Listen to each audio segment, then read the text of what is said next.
On a laissé donc l'affiche de cette 21e journée, match avancé pour la fin de cette émission. Saint-Pauloise, Marsouin de Saint-Leu. Les Marsouins leaders avec 6 points d'avance avant le coup d'envoi de cette 21e journée. Stade olympique de Saint-Paul, image Toufik Sanoun et commentaire Yves Morel. Saint-Pauloise, Marsouin, c'est parti. Le match commence à peine au stade olympique de Saint-Paul. Une action pour Harry et Gardebien qui montre tout son talent de basketteur. Mais monsieur l'arbitre, c'est interdit ça, non?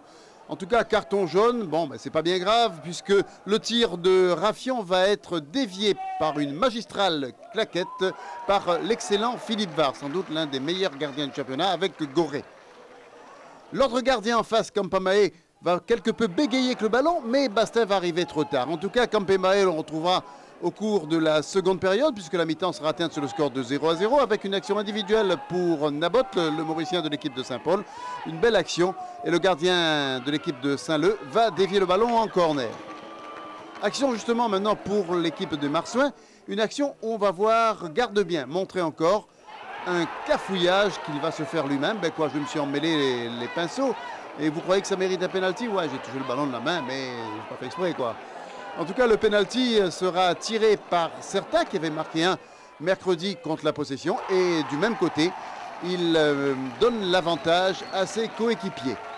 Mais puisqu'on parle de s'en mêler les pinceaux, pas mal non plus cette action suivante, cette fois pour les Saint-Paulois et dans la continuité, où on voit beaucoup de bleu et beaucoup de rouge dans les 18 mètres avec une action de Bastin au départ. Bastin qui se bat comme un diable, il est par terre, il se relève, il touche le ballon de la pointe.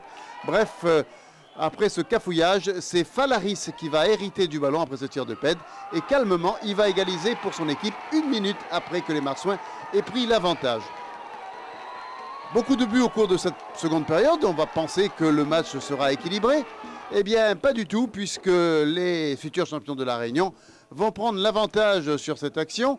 Une action collective, en l'occurrence, où on voit les joueurs de Marsouins s'appuyer sur De Bertin qui va pouvoir centrer pour Harry. Mais là, on peut parler d'un montage vraiment très peu serré sur Harry, qui se défait de Pèdre et qui marque le 2e but de son équipe. Un beau tir sous la lucarne. Harry qui dit, écoutez, faites pas de bruit, on va tout droit vers le titre de champion de la Réunion. Et tout va bien. Mais quelle belle action collective pour les Saint-Paulois, avec Augeret, Nabot et Falaris. Falaris qui rate la reprise, qui rate pratiquement l'immanquable. Il aurait dû peut-être contrôler. En tout cas, l'égalisation n'est pas au bout. Et ce sera le 3e but pour l'équipe des Marsouins, avec De Bertin qui fait une talonnade pour Pontalba. Et d'un maître tir, Pontalba met un terme au score final. 3-1 pour l'équipe des Marsouins face à une Saint-Pauloise quand même valeureuse.